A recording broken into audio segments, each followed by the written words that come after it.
If you enjoy emotional stories about family, destiny, and second chances, please take a second to subscribe to the channel. It helps us bring more of these narratives to life for you.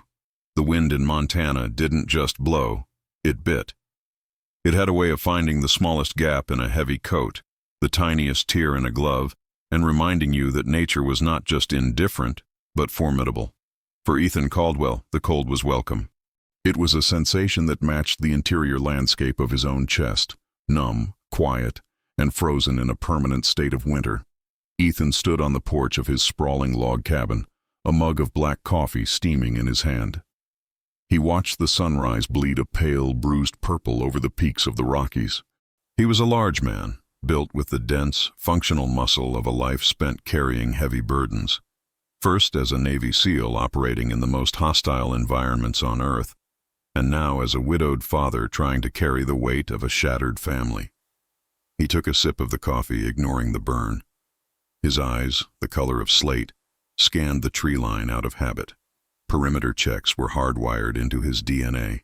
Even here, miles from the nearest neighbor, surrounded by nothing but pine and silence, he was always watching. Inside the warmth of the cabin, the sound of small feet padding across the hardwood floor broke his reverie. He turned. Standing by the glass sliding door were his daughters, Mia and Lily. They were 6 years old, identical twins with hair like spun gold and eyes that held too much sorrow for their age. They were dressed in matching flannel pajamas, clutching their worn-out teddy bears. "Morning, troops," Ethan said softly, sliding the door open and stepping inside. The rush of warm air hit his face. The girls looked at him and nodded. They didn't speak. They hadn't spoken a word, not a single syllable, since the funeral 18 months ago. The doctors called it selective mutism, a trauma response to the sudden loss of their mother, Elena. Ethan just called it the Great Silence. It was the loudest thing in his life. "Breakfast?" Ethan asked. Mia held up 3 fingers. "Pancakes." "You got it." The morning routine was a military operation of efficiency. Batter mixed, griddle heated to exactly 375 degrees. Plates set. Ethan moved around the kitchen with a grace that belied his size. He tried to fill the silence with a one-sided conversation. He talked about the weather, the elk he had seen near the creek, the plan for the day. "We have to go into town today," Ethan said, flipping a pancake with a practiced wrist flick. "We need supplies before the storm hits tomorrow. And I promised Reverend Miller we'd drop off those blankets for the shelter drive." Lily stopped chewing and looked up. She reached out and touched Ethan's hand.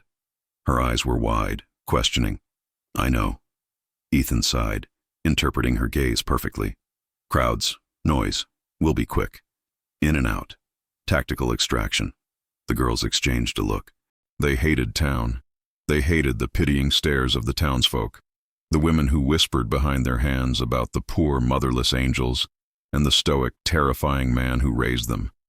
But they also trusted their father implicitly. If he said they needed to go, they would go. 2 hours later, Ethan's black pickup truck crunched over the packed snow of Main Street in the small town of Bitter Creek.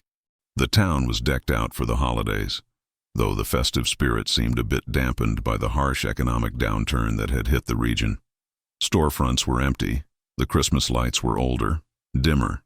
Ethan parked near the community center. The air smelled of wood smoke and impending snow. He helped the girls out of their car seats, checking their zippers and hats. "Stay close," he commanded gently. "On my 6." They gripped his hands, their small mittens lost in his large, calloused palms. Together, they walked toward the community center, where the donation drive was in full swing. A line of people stretched out the door. Families down on their luck. Veterans, the elderly. It was a sobering sight. Ethan moved to the donation drop-off point, handing over 4 large bags of high-quality wool blankets. Reverend Miller, a man with a kind face and tired eyes, clasped Ethan's shoulder. "Bless you, Ethan. These will save lives tonight. The temperature is dropping to 10 below. Ethan nodded, uncomfortable with the praise. "Just doing what I can, Rev." He turned to leave, signaling the girls. But they weren't moving. The twins had stopped dead in their tracks. Their grip on his hands tightened painfully. They were staring at the line of people waiting for hot soup. Mia? Lily? What is it? Ethan asked, his voice low. The girls didn't look at him. Their gaze was fixed on a figure near the back of the line. It was a woman. She was wrapped in a coat that was clearly 2 sizes too big and threadbare at the elbows. A knit cap was pulled low over her head, but strands of dark, messy hair escaped, framing a face that was pale and etched with exhaustion. She wasn't looking at anyone. She was focused entirely on a small toddler in her arms, rubbing the child's back to soothe him. There was nothing remarkable about her. She looked like dozens of other struggling souls in the line, defeated, cold, trying to survive. But Mia and Lily were transfixed. Slowly, in perfect unison, the twins raised their free hands. They pointed directly at the woman. Ethan frowned. "Girls, it's rude to point. Put your hands down." They didn't listen. Mia tugged on his jacket, hard. She looked up at him, her eyes fierce with an intensity he hadn't seen in a year and a half. She opened her mouth, and for a second, Ethan thought she would scream. Instead, a raspy, small voice, a sound Ethan had prayed to hear every night for 18 months, cracked the winter air. That one. Ethan felt the blood drain from his face. He looked at Lily. She nodded vigorously, tears welling in her eyes, and whispered, echoing her sister, "That one, Daddy. That one." Ethan froze. The world around him, the chatter of the crowd, the ringing of the Salvation Army bell, the wind, seemed to mute. His daughters had spoken, and they were pointing at a stranger in a soup kitchen line as if they had just discovered a lost treasure. He looked back at the woman. At that moment, she turned. Her eyes met his, and Ethan felt like he had been kicked in the chest by a mule. Ethan didn't freeze because the woman was beautiful, though underneath the grime and exhaustion, there was a striking, haunted elegance to her features. He didn't freeze because his daughters had finally spoken, though that alone was enough to bring him to his knees. He froze because of what was hanging around her neck. The woman had shifted the toddler to her other hip, and in the movement, a silver chain had slipped out from beneath her oversized coat. Dangling from it wasn't a piece of jewelry, it was a pair of dog tags, and resting against the tags was a small, very specific silver charm, a jagged, uneven piece of metal shaped like a lightning bolt. Ethan's vision tunneled. The snowy street of Bitter Creek melted away. Suddenly, he was back in the suffocating heat of the Kandahar province, 5 years ago. The dust was everywhere. It coated his tongue, stung his eyes. The roar of the chopper was fading, leaving them in the silence of the aftermath. He was holding pressure on a wound, a bad one. Beneath his hands lay Marcus "Sparky" Daniels, his sniper, his best friend, the man who had dragged Ethan out of a burning Humvee 3 weeks prior. Marcus was pale, his life leaking out onto the dry earth. He fumbled with his neck, his bloody fingers smearing red over his chest. "Take it," Marcus had rasped, coughing. "Save your breath, Sparky." "Medevac is 3 mics out," Ethan had lied. The bird was 10 minutes away. Marcus didn't have 10 minutes. "My sister," Marcus whispered, pressing the dog tags and the jagged silver lightning bolt into Ethan's palm. The charm was a piece of shrapnel from their first tour, a joke they had shared about being struck by lightning and surviving. "Sarah, you find her. You tell her, I didn't quit. I'll tell her yourself, man. Promise me." Marcus gripped Ethan's wrist with surprising strength. "She's got nobody, Eth. Our old man was a drunk, Mom's gone. She's alone. She's soft, Eth. The world will eat her alive. You promise me you'll check on her." "I promise," Ethan said, his voice breaking. "I promise, brother." Marcus died 40 seconds later. Ethan blinked, the cold Montana air rushing back into his lungs. He staggered slightly, steadying himself against the truck. He had tried. When he got back stateside, battered and processing his own discharge, he had looked for Sarah Daniels. He found an old address in Ohio, but the apartment was empty.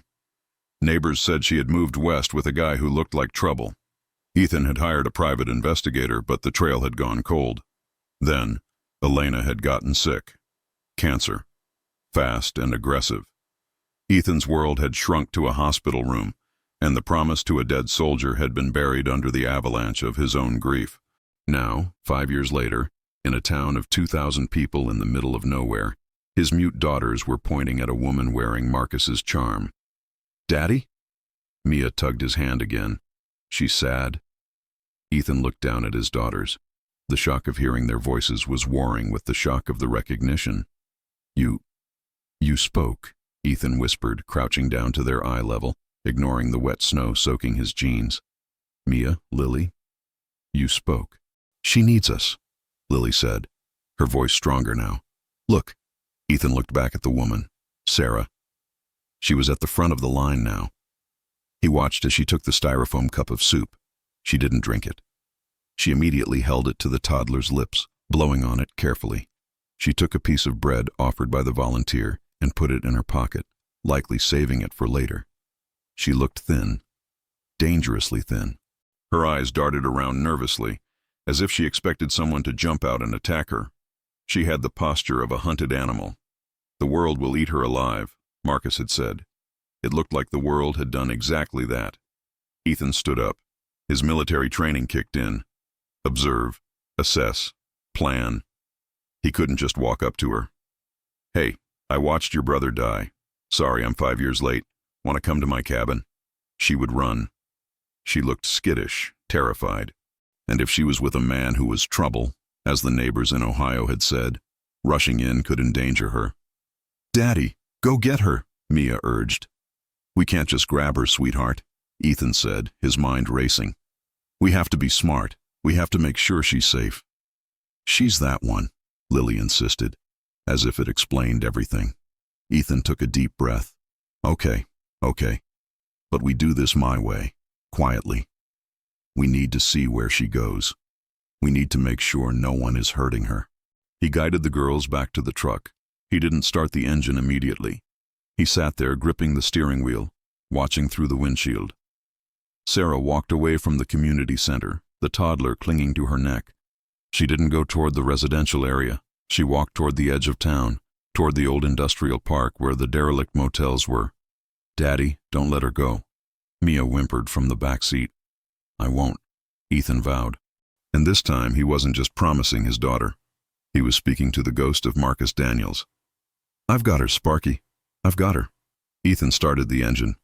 It rumbled to life, a low growl. He didn't turn on the headlights. He let the truck roll forward, keeping 100 yards of distance, following the woman into the gray, freezing afternoon. The Bluebird Motel had not seen a bluebird or a guest with a credit card in 20 years. It was a collection of rotting stucco cabins on the outskirts of Bitter Creek, a place where people ended up when they had burned every other bridge. Ethan parked his truck in the shadow of a closed gas station across the road. He killed the engine. "Stay here," he told the girls. "Lock the doors. Do not open them for anyone but me. Understand?" "Yes, Daddy," they chorused. The sound of their voices was still a miracle to him, a balm on his soul, but he couldn't dwell on it now. He had a mission. He slipped out of the truck, moving with the silent, predatory grace that the Navy had spent millions of dollars instilling in him. He crossed the road, blending into the twilight. He watched from behind a rusted dumpster as Sarah fumbled with a key card at room 9. The door stuck. She had to shoulder it open. As the door opened, Ethan caught a glimpse of the inside. It was dismal. A single mattress on the floor, no frame. A flickering lamp. No personal effects, no suitcases, no toys, just a few plastic bags. It wasn't a home, it was a cage. He moved closer, crouching beneath the window. The curtains were drawn but thin. He could hear voices. "Mommy, I'm still hungry," a small, high-pitched voice whined. The toddler. "I know, baby, I know," Sarah's voice floated out. It was melodic but cracked with fatigue. "We have the bread. Look, it's good bread. And tomorrow Mommy is going to find a job, a real one. And we'll get chicken nuggets. Okay? You said that yesterday." "I know, but tomorrow is different. I can feel it." Ethan heard the sound of a bag rustling. Then a heavy sigh. "We just have to be quiet, Leo. Remember? If we are loud, the bad man might hear us." Ethan's jaw tightened. The bad man. So, she was running. He retreated to the shadows as a beat-up sedan pulled into the motel lot. A man got out, not Sarah's man, but the motel manager. Ethan recognized him. Oily, unpleasant, a guy known for exploiting the desperate. The manager banged on Sarah's door. "Rent's due, honey," the man shouted. The door opened a crack. Ethan saw Sarah's face, pale and terrified. "Mr. Henderson, I need one more day. The shelter gave me some food, but I haven't found work yet. Please, it's going to snow." "Not a charity, Sarah," Henderson sneered. "You got till tomorrow morning. You and the brat pay up or get out. And don't think you can sneak out. I got your license plate number on that heap of junk you call a car parked out back." "Please," she begged. "Tomorrow, noon." Henderson spat on the ground and walked away. Sarah closed the door. Ethan could hear the muffled sound of sobbing. He made his way back to the truck. His heart was hammering a rhythm of pure fury, but his mind was cold calculation. He got back into the truck. The twins were waiting, their faces pressed against the glass. "Is she okay?" Lily asked. "Not really," Ethan admitted. "She's in trouble. She needs help." "Bring her home," Mia said. "We have the guest room, the one with the blue quilt." "It's not that simple, Mia. She's scared. If I just walk up to her, she'll think I'm one of the bad guys. She's running from someone." Ethan looked at his daughters. They were the key. He realized that now. He was a 6'4" scarred combat veteran. He was intimidation personified. But Mia and Lily, they were innocent. They were the bridge. "We need a plan," Ethan said. "We need to give her a reason to trust us, and we need to do it before noon tomorrow." He put the truck in gear. "What are we going to do?" Lily asked.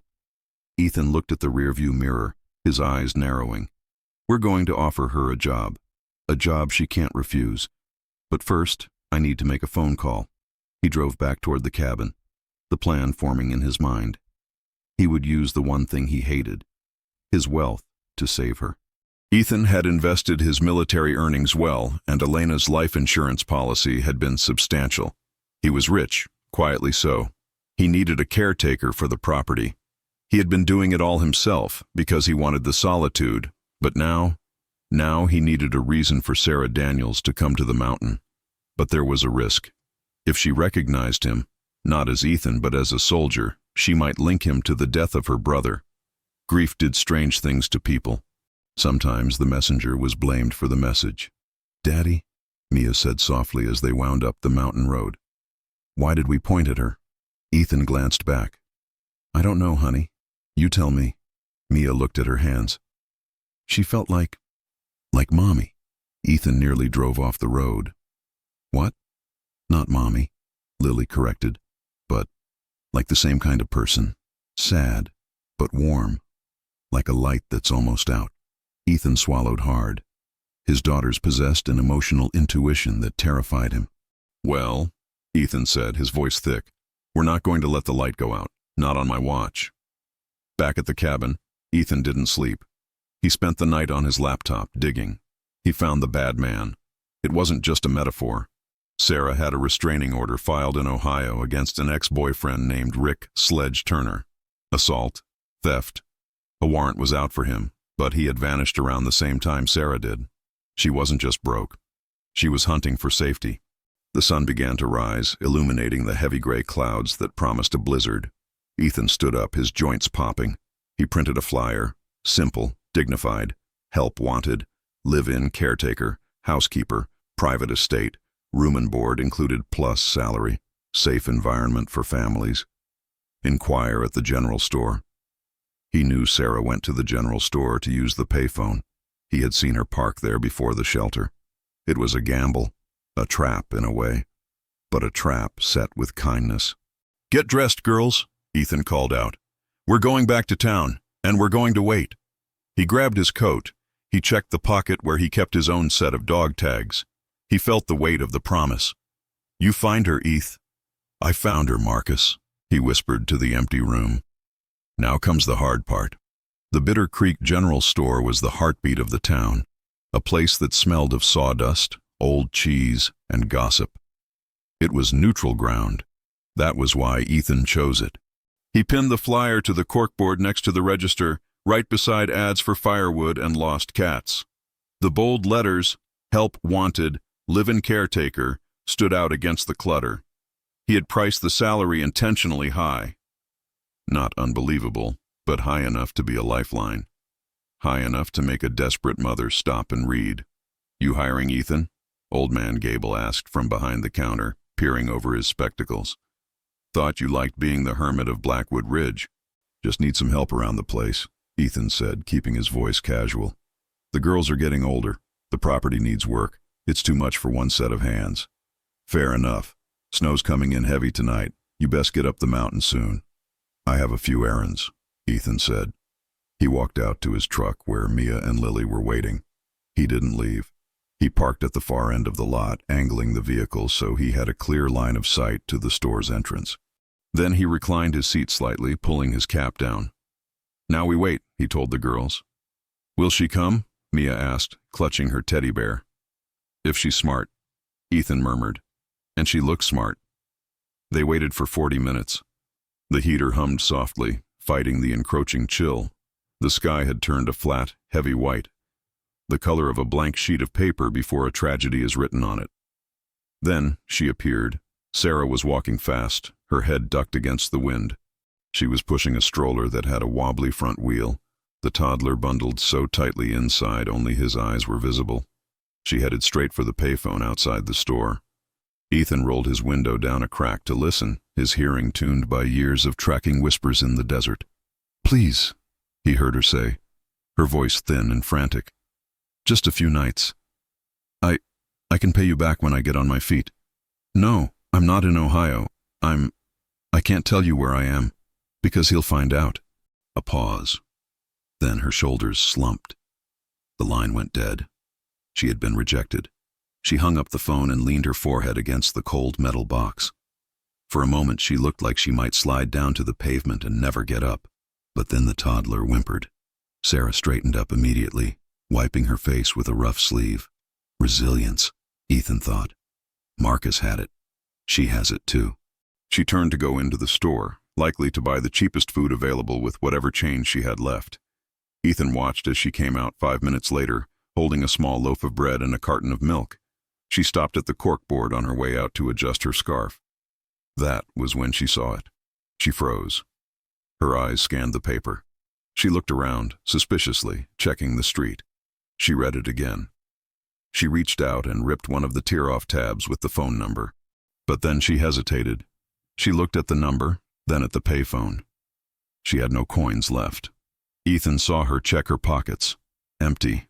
"Showtime," Ethan muttered. He opened the truck door. "Girls, stay here." "No," Lily protested, unbuckling her seatbelt. "We have to help." "She's scared of big men," Mia added, her logic unassailable. "She needs us." Ethan paused. They were right. He was 6'4" of intimidating silence. The twins were the key. "Okay, but stay behind me until I say so." They crossed the lot. The snow was beginning to fall now, fat flakes that stuck to eyelashes and wool. Sarah was staring at the tab of paper in her hand, tears of frustration welling in her eyes. "Excuse me," Ethan said. Sarah spun around, backing up against the wall, positioning herself between him and the stroller. Her hand went to her pocket, not for a weapon, but likely for pepper spray or a sharp key. Her eyes were wide, feral with panic. "I don't have any money," she said quickly. "Please just leave us alone." "I'm not asking for money," Ethan said, keeping his hands visible and palms open. He pitched his voice low and calm, the tone he used to de-escalate terrified civilians in war zones. "I saw you looking at the flyer, the one for the caretaker job." Sarah blinked, confused. "What?" "I'm Ethan Caldwell. I posted that flyer 10 minutes ago." She looked from him to the paper. "You?" "I own the property up on Blackwood Ridge. I'm looking for a housekeeper and caretaker." "I couldn't help but notice you seemed interested." Sarah's eyes narrowed. This pays $3,000 a month? And room and board?" "It's a big house." Ethan lied smoothly. "Lot of work. Requires cooking, cleaning, maintenance. It's isolated. Not many people want to live that far out of town."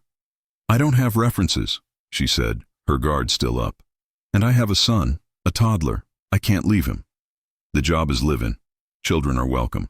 In fact, it's preferred. Why?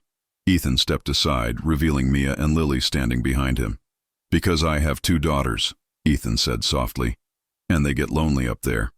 Sarah looked down at the twins. Mia and Lily were staring at the toddler in the stroller. Lily reached out a mitten-clad hand and waved. The toddler, Leo, giggled and waved back. Sarah's shoulders dropped an inch. The tension didn't leave her body, but the immediate fight-or-flight response dimmed. She looked back at Ethan. She was assessing him. She saw the scar above his eyebrow, the size of his shoulders, the stillness of his posture. "You're military," she stated. It wasn't a question. Ethan nodded. "Retired, Navy." He saw her hand go to her chest, pressing against the lump under her coat where the dog tags lay. A flicker of pain crossed her face. "My brother was Army," she whispered. "Then you know we take care of our own," Ethan said, risking a connection. "Look, miss." "Sarah," she said. "Sarah Miller." A lie. Her last name was Daniels, but Ethan nodded respectfully. "Sarah, the storm is coming. It's going to be a bad one. If you want the job, it's yours. Trial period of 1 week. Cash in advance." He pulled a roll of bills from his pocket, $500. He held it out. It was a test, a trap of kindness. If she took it, she was trusting him. If she ran, he'd have to find another way to protect Marcus's sister. Sarah looked at the money. Then she looked at the sky, dark and bruising.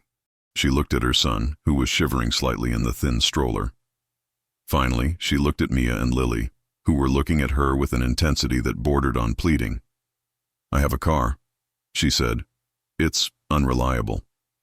"We can tow it if we have to," Ethan said, "or you can leave it here and ride with us."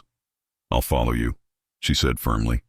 She wasn't ready to get in a car with a stranger. She needed an escape route. "Okay," Ethan said. "Black pickup. We leave now." He turned and walked away, not waiting for her to change her mind. He felt the twins grab his hands. "Did we do good, Daddy?" Lily whispered. "You did perfect," Ethan said.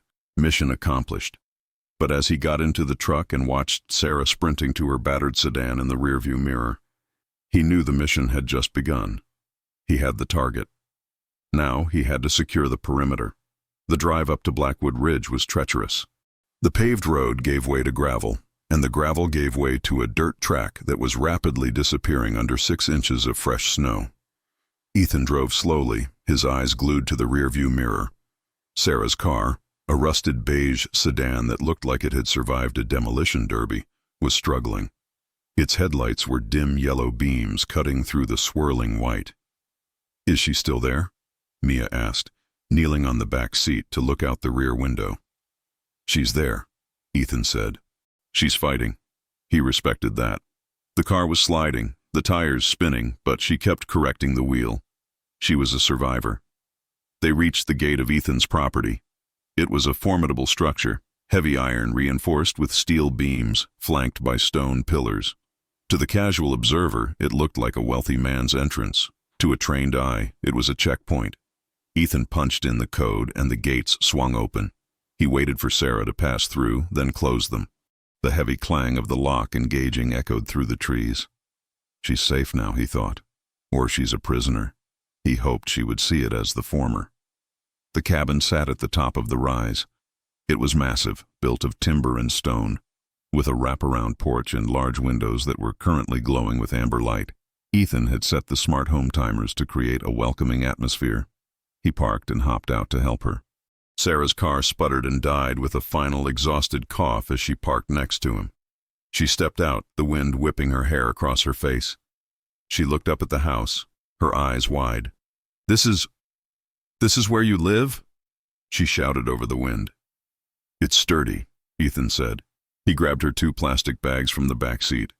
"Let's get the boy inside, it's freezing." Inside, the cabin was silent and warm. The fireplace in the great room was crackling, casting dancing shadows on the high vaulted ceiling. The smell of pine and leather filled the air. Sarah stood in the foyer, clutching Leo. She looked out of place, wet, shivering, her boots worn down to the heel, standing on a Persian rug that probably cost more than her car. I can take my boots off," she stammered, reaching down. Leave them, Ethan said gently. It's just a floor. Come to the fire. He led them into the living room. The twins immediately ran to the kitchen. Cocoa, Mia announced. With marshmallows, Lily added. Sarah sat on the edge of the leather sofa, holding Leo tight. The boy was looking around with wonder, his eyes fixing on the mounted antlers above the mantel. Is he hungry? Ethan asked. Always. Sarah managed a weak smile. Stew is on. I'll show you your room first. He led her down the east wing hallway. This is the guest suite. It has its own bathroom. The girls are down the hall and my room is on the second floor. You have privacy here. He opened the door to the blue room. It was immaculate.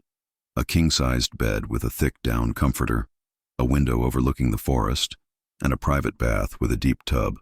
Sarah walked in slowly. She touched the quilt. Her hand was trembling. Why? She asked, turning to him. Her voice was sharp, suddenly suspicious again. Why me? You could have hired a professional service.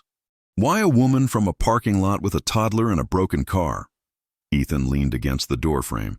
He had to be careful. One wrong word and she would bolt. Because professional services don't understand silence, Ethan said, looking toward the kitchen where his daughters were making noise for the first time in years. My daughters. They haven't spoken in 18 months. Not a word. Not since their mother died. Sarah's expression softened instantly. The universal language of grief. Until today, Ethan continued. When they saw you in line, they spoke. They pointed at you. I don't believe in coincidences, Sarah. I believe in instincts. My girls chose you. That's good enough for me. It wasn't the whole truth, not about the dog tags. But it was a truth. Sarah looked down at Leo, then back at Ethan. I'm running from a bad situation, Mr. Caldwell. I need to be honest. If he finds me, he could bring trouble to your door. Ethan's face didn't change. Let him try. The words were spoken softly, but there was steel underneath them. For the first time, Sarah didn't look terrified of his size. She looked relieved. Thank you, she whispered. Get washed up. Dinner in 20. Ethan walked back to the kitchen. He gripped the granite countertop until his knuckles turned white. He had seen the dog tags again when she took off her coat. The silver lightning bolt was tarnished, but it was there. He closed his eyes. I'm trying, Sparky. She's under the roof. Now I just have to keep the wolves out. Dinner was a quiet affair, but not an uncomfortable one. The beef stew was rich and hot, and Leo ate with the voracious appetite of a child who wasn't sure when his next meal was coming. Mia and Lily sat on either side of the toddler, handing him pieces of bread and giggling every time he got gravy on his chin.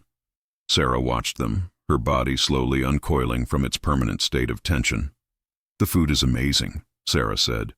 You cook? Survival skill, Ethan said. MREs get old fast. Navy SEALs eat MREs, she asked. When we have to, but we prefer steak. She smiled. It was the first genuine smile he had seen on her face. It transformed her. Underneath the fatigue and the fear, she was beautiful. Ethan looked away, focusing on his water glass. He couldn't go there. This was a mission. She was a protectee. After dinner, the storm began in earnest. The wind howled against the logs, a mournful, angry sound. I should put Leo down, Sarah said. He's exhausted. Go ahead, Ethan said. The girls need to get to bed, too. He helped clean up the kitchen, his movements mechanical. Once the house was quiet, he went to his study, a room that served as his command center. He sat in front of a bank of monitors. He had cameras covering every angle of the property, the gate, the driveway, the perimeter fence, the forest trails. The screen showed nothing but swirling white snow. He typed a name into his secure search engine. Rick Sledge Turner. New information popped up. A police report from 3 days ago in Idaho. A gas station robbery. Violent. The suspect was driving a black Dodge Ram, heading east, toward Montana. He was tracking her. Ethan was sure of it. Guys like Turner didn't let go of their victims. They viewed them as property. If Sarah had fled, his ego would demand he drag her back. Ethan zoomed in on the map. Idaho was only a 6-hour drive. If he was moving fast, he could be in Bitter Creek by tomorrow. A soft noise from the hallway made him switch the screens to a standard desktop background instantly. He spun his chair around. Sarah was standing in the doorway. She was wearing a pair of sweatpants and a t-shirt she must have had in her bag. She looked small in the large doorframe. "I couldn't sleep," she said apologetically. "The wind? It takes some getting used to," Ethan said. "Everything all right with the room?" "It's perfect, too perfect. Leo is out cold." She hesitated, stepping into the room. She saw the maps on the wall, topographical maps of the local mountains. "You take security seriously." "Old habits," Ethan said. She walked closer to his desk. The silver chain was visible against her collarbone. She reached up and touched the lightning bolt charm. Ethan decided to push just a little. "That's an interesting necklace," he said. "Unique." Sarah looked down, her fingers closing over the jagged metal. Her eyes filled with a sudden, deep sadness. "It belonged to my brother," she said softly. "Marcus. He gave it to you?" "No." She shook her head. He died in Afghanistan 5 years ago. They sent his effects back in a box. This was in it." She looked at Ethan, her eyes searching his face. "He told me once," she continued, "that he had a friend over there, a guy who saved his life a dozen times. He said if anything ever happened to him, this guy would look out for me." Ethan's heart hammered against his ribs. He stayed perfectly still. "But he never came," Sarah whispered, a bitter edge to her voice. "The friend. I guess promises don't mean much when you're back in the real world." The accusation hung in the air, heavy and sharp. Ethan felt the urge to confess, to tell her, "I am him. I looked for you. I'm here now." But he couldn't. Not yet. She was fragile. She was trusting him as a kind stranger. If she knew he was the man who had failed to show up for 5 years, she might hate him. Or worse, she might feel she was a burden. A charity case based on a dead man's debt. "Maybe he tried," Ethan said, his voice rough. "Maybe he's still looking." Sarah let out a short, humorless laugh. "Doesn't matter now. I learned the hard way, Ethan. No one is coming to save you. You have to save yourself." She turned to leave. "Good night, Mr. Caldwell." "Good night, Sarah." As she walked away, Ethan turned back to his screens. He brought up the security feed again. He saw something. On the camera covering the main gate, down at the bottom of the mountain, a pair of headlights cut through the blizzard. A vehicle had stopped at the keypad. It was a large truck, a Dodge Ram. Ethan zoomed in. The driver rolled down the window. He was wearing a trucker hat, his face obscured by the snow, but he was punching numbers into the keypad. Random numbers. Trying to guess the code. "He's here," Ethan whispered. He stood up, his hand automatically going to the gun safe under his desk. He punched in the combination and pulled out a Sig Sauer P226. He checked the chamber. He keyed the intercom to the gate, but kept it on mute so he could listen without speaking. "Bitch is up here somewhere." A distorted voice growled over the speaker. "I saw the car." Rick Turner had found them. Ethan holstered the weapon at the small of his back. He grabbed his radio. He wasn't going to wait for the storm to pass. He walked out of the study, moving silently down the hall to the girls' room. He opened the door a crack. Mia and Lily were sleeping soundly. He then moved to Sarah's door. It was shut. He stood in the hallway, the guardian of the threshold. The storm outside was raging, but the storm coming up the driveway was far more dangerous. He wouldn't let Rick in. But if Rick managed to bypass the gate, Ethan would have to do something he hadn't done in 5 years. He would have to go to war, and this time the battlefield was his own front porch. The security monitor cast a pale, ghostly blue light over Ethan's face. On the screen, the figure of Rick Sledge Turner was a silhouette of rage against the driving snow. He had given up on the keypad. Now he was pacing by the stone pillar, kicking at the iron bars, shouting words that the wind tore away before they could reach the house. But Ethan didn't need to hear the words to know the intent. Violence has a universal body language, and Rick was fluent in it. Ethan watched as Rick went back to his truck. He didn't leave. Instead, he pulled a crowbar from the bed of the pickup. He walked back to the pedestrian side gate, a smaller entrance next to the main driveway. He jammed the crowbar into the latch mechanism. "Mistake," Ethan whispered. He didn't panic. Panic was for people who didn't have a plan.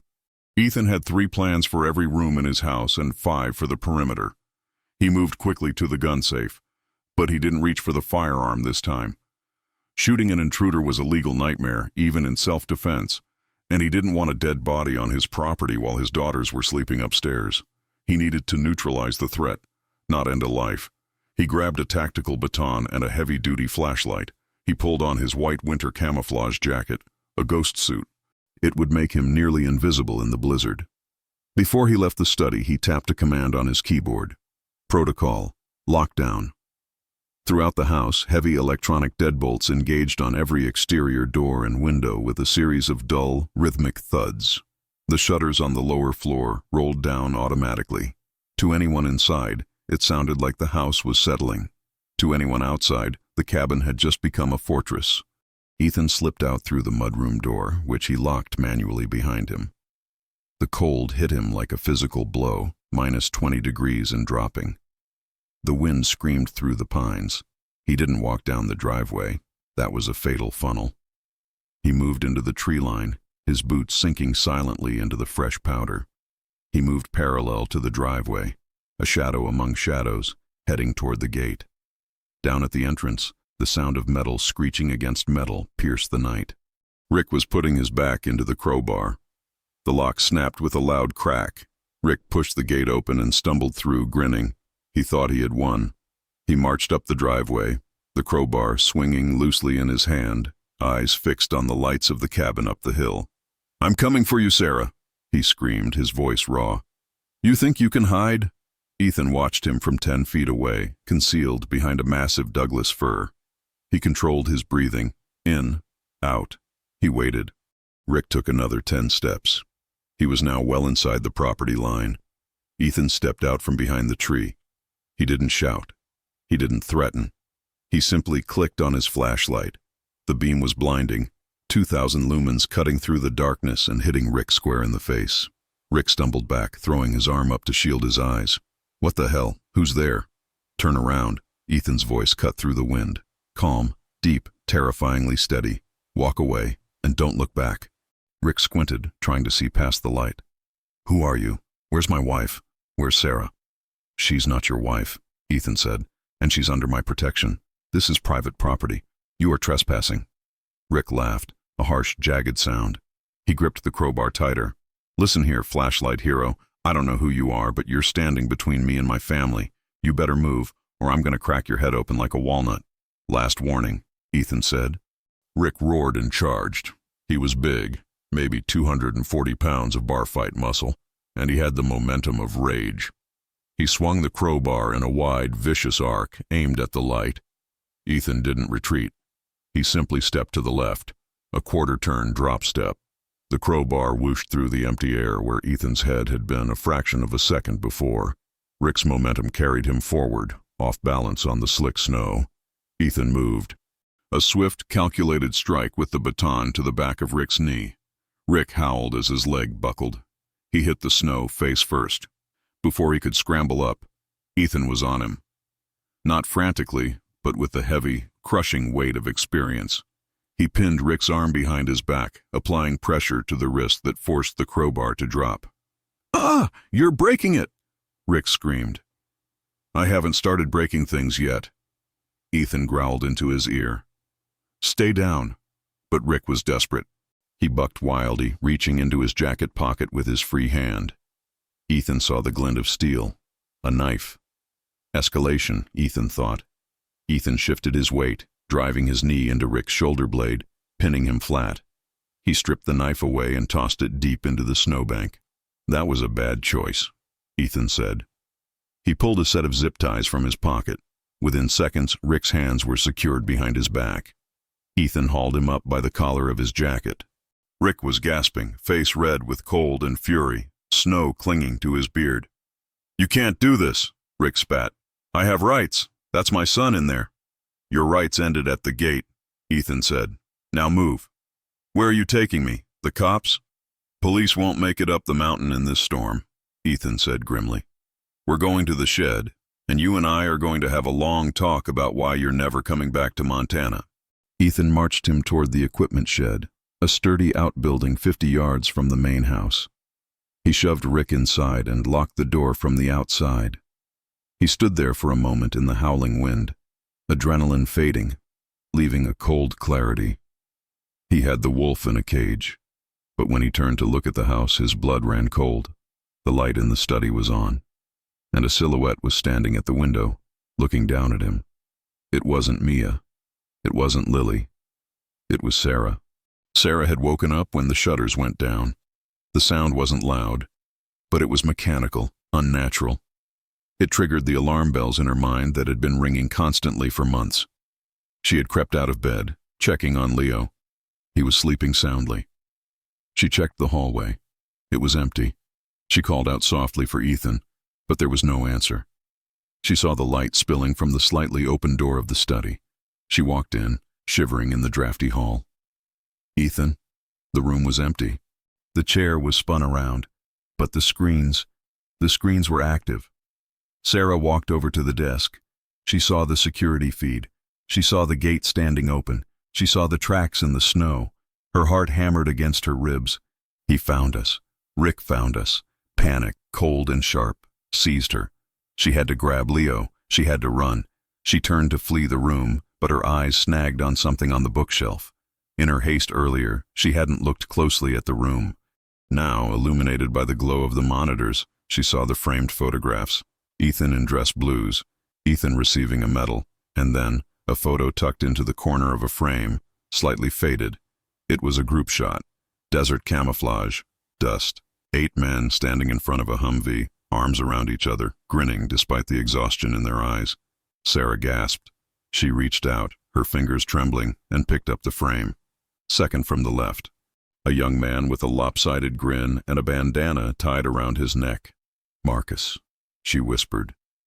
Tears instantly blurred her vision, and standing next to him, with a heavy arm draped over Marcus's shoulder, looking younger, less scarred, but unmistakably the same man, was Ethan. Sarah stared at the image. The world seemed to tilt on its axis. She looked down at the desk. Under a stack of papers, she saw a file. It was labeled, Search Inquiry. Daniels, Sarah.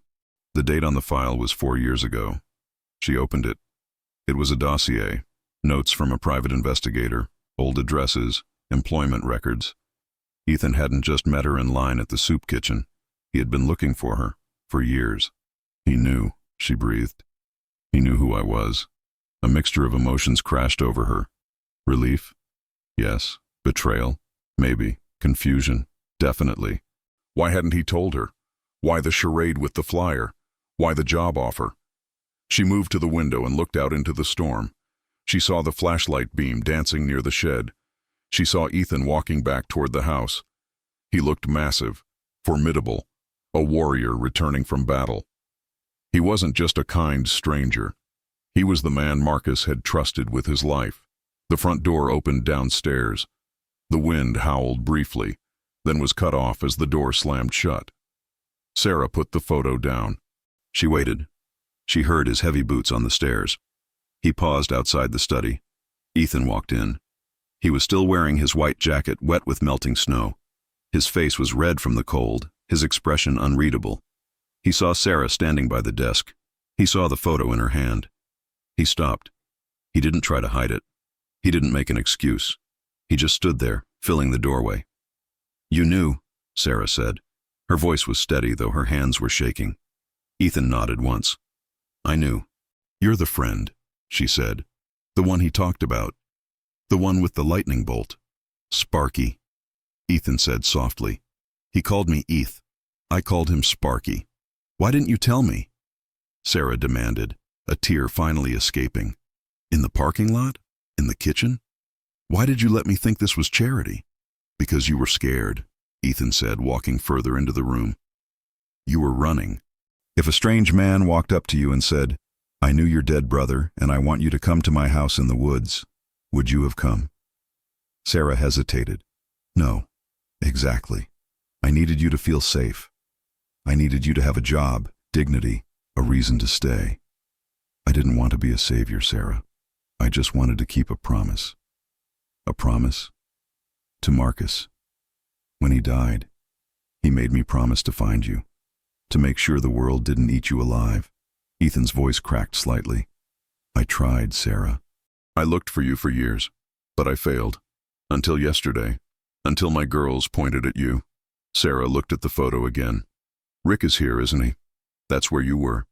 He's handled, Ethan said abruptly. He's in the shed. He won't bother you tonight. Handled? Sarah's eyes widened. Ethan, what did you do? I stopped him. That's all you need to know. He's dangerous. He'll come back. He is currently zip-tied to a tractor, Ethan said dryly. He isn't going anywhere until the sheriff gets here. Sarah sank into the chair, the adrenaline leaving her, replaced by exhaustion. You did all this because of Marcus? Ethan looked at her. He thought about the silence in his house, the way Mia and Lily had smiled at Leo, the way the cabin felt warmer since they arrived. At first, yes, Ethan admitted. But now? I did it for my daughters, too. They haven't spoken in a year and a half, Sarah. Yesterday, they spoke because of you. You brought something back to this house that I thought was gone forever. Sarah looked up at him. The anger was gone.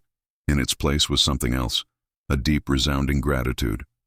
Thank you, she whispered. Don't thank me yet, Ethan said, turning back to the window. We still have to deal with the morning, and Rick isn't the type to give up easily. Suddenly, the lights in the room flickered, once, twice. Then, the cabin plunged into total darkness. Stay here, Ethan commanded instantly. His voice shifted back to combat mode. The power? Sarah asked, her voice trembling in the dark. Line cut, Ethan said. The storm might have taken a tree down, or... He didn't finish the sentence. Rick was in the shed. He couldn't have cut the power, unless Rick wasn't alone. Ethan moved to the window. The floodlights outside were dead. The security cameras were offline. The world was pitch black save for the faint gray luminescence of the snow. I need you to go to the girls' room, Ethan said, moving by memory to the gun safe. He spun the dial by feel. This time, he took the pistol. Lock the door.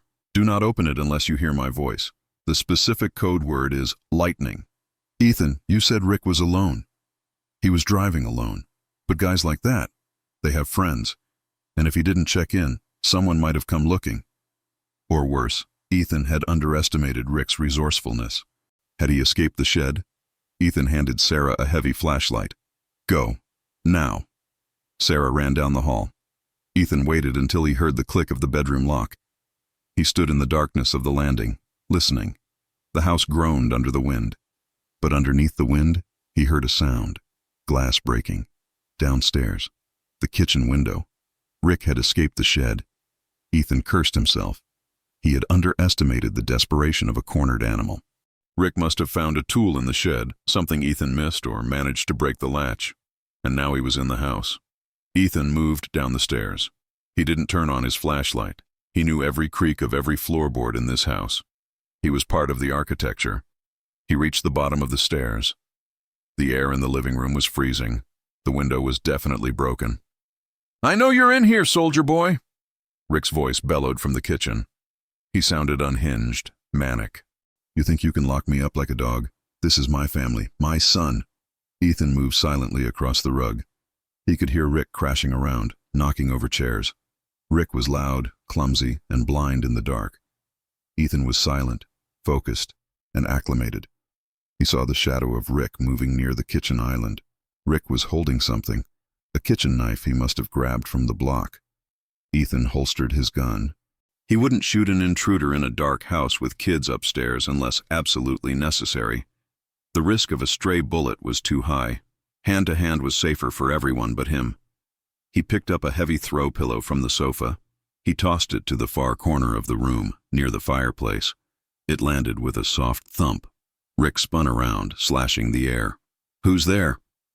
He moved toward the noise. Ethan moved in from behind. He didn't go for a strike this time. He went for a choke. A sleeper hold. He wrapped his arm around Rick's neck, locking it in. He pulled Rick backward, off balance, dragging him away from the stairs. Rick thrashed violently. He drove an elbow into Ethan's ribs. Ethan grunted but held on. The knife slashed down, catching Ethan's forearm, a sting of hot pain. Drop it, Ethan growled, tightening the grip. Go to sleep, Rick gargled, kicking out, knocking over a lamp. They crashed into the coffee table, shattering glass. Upstairs, a scream rang out. Sarah. Ethan's focus faltered for a microsecond. Sarah? Rick used the moment. He threw his head back, smashing it into Ethan's nose. Stars exploded in Ethan's vision. His grip loosened. Rick broke free. He didn't fight Ethan. He turned and ran for the stairs. Sarah! Rick screamed. I'm coming up. No! Ethan roared. He scrambled to his feet, ignoring the blood running down his face.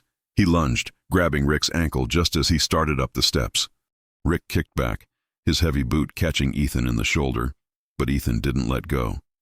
He dragged Rick down the stairs. Rick clawed at the banister, ripping it loose. They tumbled to the floor together in a heap of violence. Ethan was done playing nice. He rolled on top of Rick, pinning his arms with his knees. He delivered one short, precise strike to the jaw. Rick went limp. Ethan sat there for a second, breathing hard, blood dripping from his nose onto the floor. Daddy? A small beam of light cut through the darkness from the top of the stairs. Mia was standing there, holding a flashlight. Behind her, Sarah stood with a baseball bat, looking terrified but ready to fight. Is the bad man sleeping? Mia asked. Her voice was trembling but clear. Ethan wiped his face, trying to hide the blood. Yeah, baby. He's sleeping. He looked at Sarah. Get the rope from the garage. This time I'm not putting him in the shed. I'm chaining him to the radiator. Sarah ran down the stairs. She didn't look at Rick. She went straight to Ethan, dropping to her knees beside him. She saw the cut on his arm. You're hurt, she said. It's a scratch. Ethan lied. It was deep. He looked down at Rick, unconscious on the floor. The threat was neutralized, but the storm was still raging outside, the power was out, and they were miles from help. We have a long night ahead of us, Ethan said.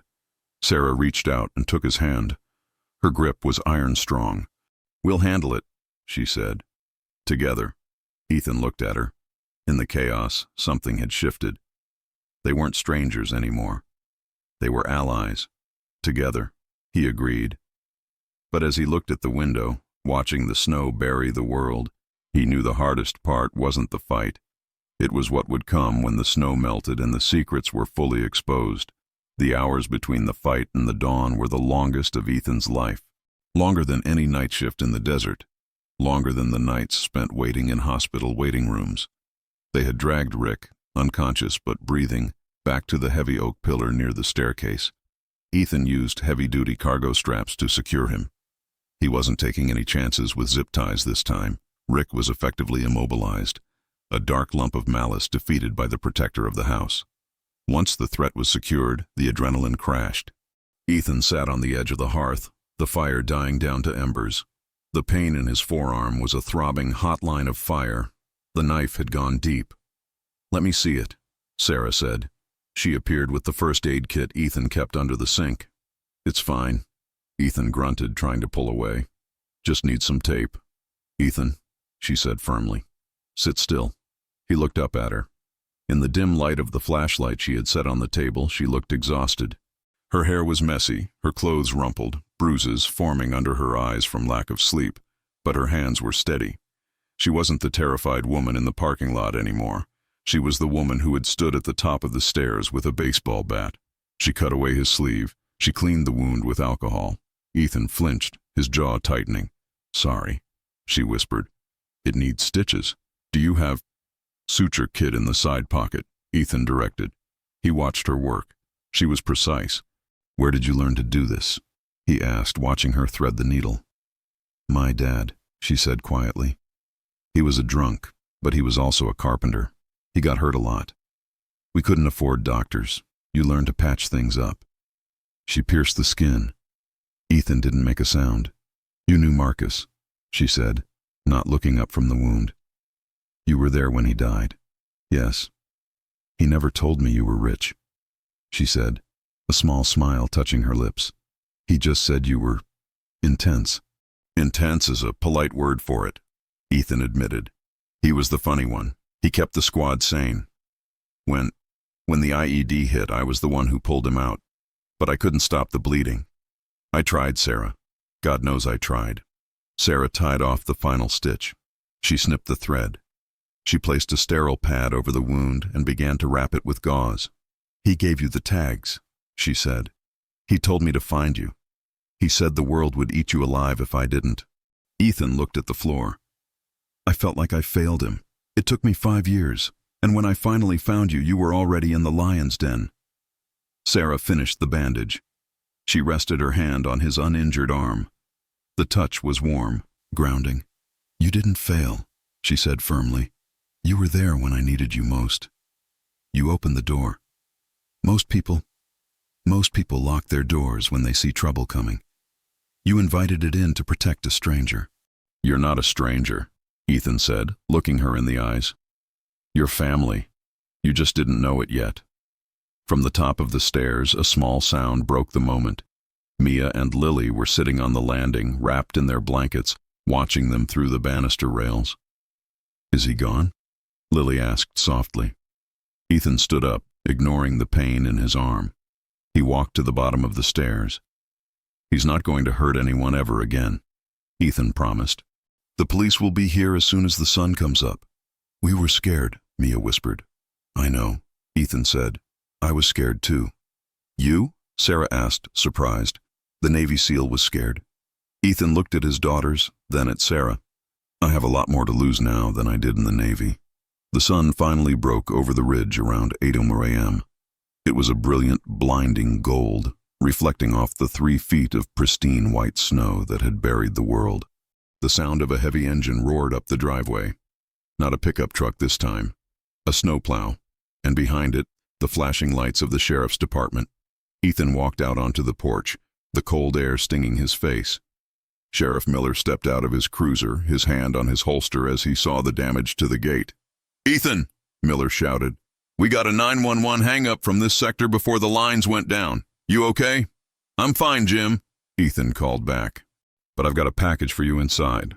Felony trespassing, assault with a deadly weapon, and attempted murder. The deputies went inside. They dragged a groggy, defeated Rick out to the cruiser. Rick didn't scream this time. He looked at Ethan, then at Sarah standing in the doorway holding Leo. He saw the wall of unity between them. He slumped his shoulders, accepting his fate. As the cruiser pulled away, taking the nightmare with it, silence returned to the mountain. But it wasn't the heavy, lonely silence of before. It was a peaceful silence. Sarah stood on the porch, wrapping her cardigan tighter around herself. She looked out at the trees. So, she said, the storm is over. Yeah, Ethan said. It is. I guess I should pack, she said, her voice wavering. Now that Rick is in custody, I can go back to Ohio, or somewhere. Ethan turned to her. You have a contract, Sarah. She blinked. What? Employment contract, Ethan said, deadpan. I paid you for a week, and I haven't seen you clean a single toilet yet. Sarah laughed. It was a wet, teary sound. Besides, Ethan continued, his voice softening. The girls, they haven't spoken to anyone but me in 18 months. With you, they're finding their voices. If you leave, I'm afraid the silence will come back, and I don't think I can handle the silence anymore. Sarah looked down at the dog tags Ethan had pulled out of his pocket, his own and Marcus's held together in his hand. Stay, Ethan said. Not as a housekeeper, as whatever you want to be. But stay. This house is too big for 3 people. It needs 5. Sarah looked at Leo, who was currently smashing a snowball into the porch railing with gleeful abandon. She looked at Mia and Lily, who were helping him. Okay, she whispered. We'll stay. 6 months later, the snow had retreated to the highest peaks of the Rockies, leaving the valley floor a vibrant, electric green. The wildflowers were in bloom, paintbrush, lupine, and columbine painting the meadows in strokes of red, purple, and blue. Ethan stood by the grill on the back deck, flipping burgers. The smell of charcoal and seasoned meat drifted through the air. He wasn't wearing his tactical gear or his heavy winter coat. He was wearing a t-shirt that revealed the jagged white scar on his forearm, a permanent reminder of the night the wolf came to the door. He looked out at the yard. A sprinkler was oscillating back and forth, shooting jets of water into the summer heat. Running through the spray were 3 children. Leo, now steady on his feet and running at full speed, was shrieking with joy. Chasing him were Mia and Lily. They were soaked, their hair plastered to their faces, laughing so hard they could barely breathe. "Gotcha," Mia yelled, tagging Leo. "My turn! My turn!" Lily shouted. Ethan watched them, a lump forming in his throat. My turn. 2 words. Simple words. But to him, they were a symphony. The screen door opened behind him. Sarah stepped out, carrying a large bowl of potato salad. She looked healthy. The hollows under her cheekbones were gone, replaced by a sun-kissed glow. She wore a simple sundress, and around her neck, gleaming in the sunlight, was the silver lightning bolt charm. She set the bowl on the table and came to stand beside him. She slipped her arm around his waist. "Burgers burning?" she teased. "Never. Tactical searing," Ethan corrected, smiling down at her. "They're happy," Sarah said, watching the kids. "We're happy," Ethan amended. He turned off the grill. He reached into his pocket and pulled out a small velvet box. He had been carrying it for weeks, waiting for the right moment. He wasn't sure if this was it. Maybe it was too soon. Maybe it was too casual. But looking at the life they had built from the ashes of their grief, it felt right. "Sarah," he started. She looked at him, her eyes widening slightly. She saw the box. She didn't look scared. She looked ready. "I made a promise to your brother," Ethan said, "to protect you, to make sure you were never alone. But somewhere along the way, I stopped doing it for him. I started doing it for me. Because I can't imagine this life without you in it." He didn't open the box yet. He just held it. "I don't want to just be your protector, Sarah. I want to be your partner. I want to be the man who builds the future with you, not just the one who guards the gate." Sarah's eyes filled with tears, but they were the good kind, the kind that refract the light. "You already are, Ethan," she whispered. "You saved us." "In every way a person can be saved. Is that a yes?" "Ask me properly," she grinned. Ethan laughed. He got down on one knee, right there on the deck, with the smell of barbecue in the air and the sound of children playing in the background. "Sarah Daniels, will you marry us?" He gestured to the yard, including the girls, including Leo. "Yes," she said, dropping to her knees to hug him. "Yes, we will." As they embraced, Mia and Lily stopped running. They looked at the deck. They looked at each other. "Is Daddy kissing Sarah?" Mia asked, scrunching her nose. "Yeah," Lily said, smiling. "Finally." "Good," Mia decided. "Can we eat now?" The girls ran up onto the deck, wet and loud and full of life, demanding food and attention. Ethan stood up, pulling Sarah with him, and was immediately tackled by his daughters and a very wet toddler. High above the cabin, an eagle circled on the thermal currents, watching the scene below. The house on Blackwood Ridge was no longer a fortress of silence. It was loud, it was messy, it was chaotic. It was home, and somewhere, in the quiet part of his heart, Ethan felt a weight lift. He imagined Marcus, standing in the dust of a faraway land, grinning that lopsided grin. Mission accomplished, Sparky, Ethan thought. Mission accomplished.